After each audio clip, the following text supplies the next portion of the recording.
Shalom Vracha, Parashat Lech Lecha, une petite nekuda que je voulais partager avec vous aujourd'hui, une idée qui m'a semblé très très intéressante à développer par rapport à cette notion. Akadosh Baruch Hu dit à Avraham Avinu, Lech Lecha, me'artzecha, mimolatecha, mibet avicha. Quitte ta maison, quitte ta demeure, quitte l'endroit dans lequel tu vis, quitte l'endroit dans lequel tu as grandi, quitte tes parents, quitte tes frères, tes sœurs, quitte tout ton environnement quotidien. C'est pas facile. Et va vers un pays que je t'indiquerai. Ici, Rabbeinu Bechaye. Rabbeinu Bechaye, c'est un grand commentateur de la Torah qui a vécu dans les années 1300, qui est venu un petit peu après Rashi et qui va nous donner une très très belle explication. Je me permets d'utiliser quelques psukim de l'explication de Rav Pinkus parce que les mots sont très très beaux. Ça permet également de faire progresser un petit peu votre hébreu moderne. Ici, Rabbeinu Bechaye écrit la chose suivante. Ou milachon lichlour. Quand on dit lech lecha, c'est milachon lichlour. Qu'est-ce que ça veut dire en hébreu moderne? Lichlour, c'est de la saleté. La saleté, on l'appelle lichlour. Lech lecha bigde shelotit lachlech vetitatef midarkehem haraim shel ansher tsecha ou bebet avicha. Quitte cet endroit, oui, afin de ne pas te salir.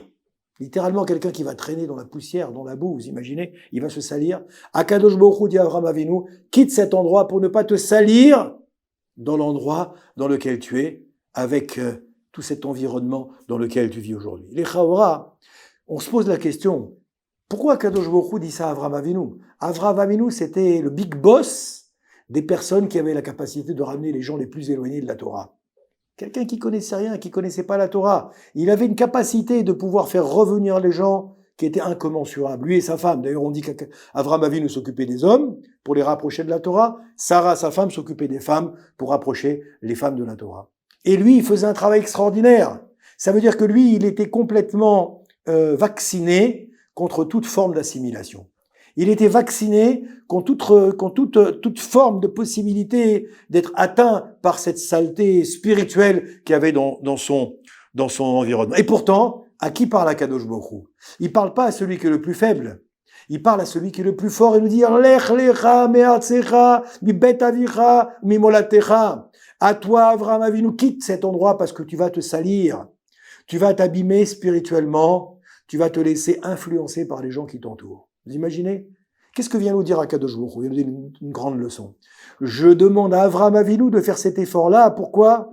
Pour vous montrer que même la personne qui pense être à l'abri de toute influence extérieure, eh bien, on va lui montrer qu'elle se trompe, ou qui plus est, qu'elle prend des risques importants en restant dans un endroit qui n'est pas adéquat, qui n'est pas adapté à pouvoir évoluer en tant que juif, en tant que Yehudi, dans Torah, Mitzvot ou Marasim Tovim.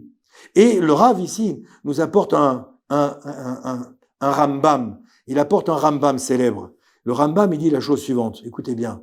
Retenez-le, c'est très important. Ilchot Deot, un livre sur les règles de la vie de tous les jours. Il dit Derer briato shel adam liot nimshar bedeotav acher ra'ayav vechavero venoeg keminhag anshe medinato.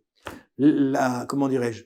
La règle absolue, le théorème de base pour tout être humain, c'est de se laisser influencer par les gens qu'il a autour de lui, par les relations, par ses amis, par les habitants du pays dans lequel il vit. Automatiquement, il va être influencé, même s'il ne le veut pas, même s'il dit « moi je suis contre toute épreuve, je peux résister à toute épreuve, je suis fort », le Rambam amène un théorème, un axiome de base, il dit « non, c'est pas possible, tu seras automatiquement influencé ». C'est pour ça qu'il dit « Tsarich Adam litraber la tzadikim » un homme, il doit toujours se coller à qui? À des tzadikim. Pourquoi? Pour apprendre de leurs actions. Parce que si t'es pas collé à des tzadikim, malheureusement, tu vas apprendre des actions d'autres personnes qui seront pas des bonnes actions. Comme c'est marqué d'ailleurs dans le prophète, c'est marqué quelqu'un qui veut devenir sage, il doit se coller à des sages. Quelqu'un qui se colle pas à des sages, malheureusement, il va être le contraire du sage, vous comprenez? Et le Rambam, d'amener, pour compléter cette idée-là, il dit même quelqu'un qui est dans un endroit qui est sale, même sans rien faire, il va se salir. Comment? Par exemple, vous rentrez dans un endroit où il y a beaucoup de poussière, dans un endroit où il y a beaucoup de terre, etc. Même si tu fais rien, t'as rien touché, t'as rien fait. Tu ressors, ton costume, ta veste, elle est pleine de poussière. Pourquoi? Parce que l'air ambiant dans lequel tu vis est pollué par cette poussière ou par cette boue qui y réside. alors vient nous amener un grand enseignement. Il dit Avram, on l'appelle Avram, et Avram à Ivri. Ivri, ça veut dire quoi? Celui qui est toujours de l'autre côté. De l'autre côté de qui? De l'autre côté de ceux qui sont pas du bon côté. Avram Avinu, Akadosh Baruch Hu lui a dit, reste toujours du côté de la Torah, des mitzvot, du Marasim Tovim, sépare-toi des autres, sépare-toi des mauvaises influences, sépare-toi des mauvaises fréquentations, parce que même malgré toi, si tu fais des efforts pour ne pas avoir de contact avec eux, tu auras automatiquement des contacts avec eux. Et donc, il nous dit ici, pour terminer, Avram Adam Echad baolam shel over avodazara ve'u yachid b'ma'alazo. C'est la seule personne qui avait la capacité de pouvoir résister à toutes ces agressions extérieures. Et malgré tout, à qui a donné cette injonction à Kadosh Baruch Hu? À Avram Avinu. Lech lecha me'artzecha. Alors, Bezrat Hashem, qu'on tire, nous aussi, un enseignement à notre niveau de, comment dirais-je, d'être toujours prudent et de nous séparer de toutes les agressions extérieures spirituelles qui peuvent entraver notre progression spirituelle et nous empêcher de faire notre mission et d'amener à bon terme, finalement, de faire ce qu'Akadosh Baruch Hu attend de nous. Amen, Kenny Ratson.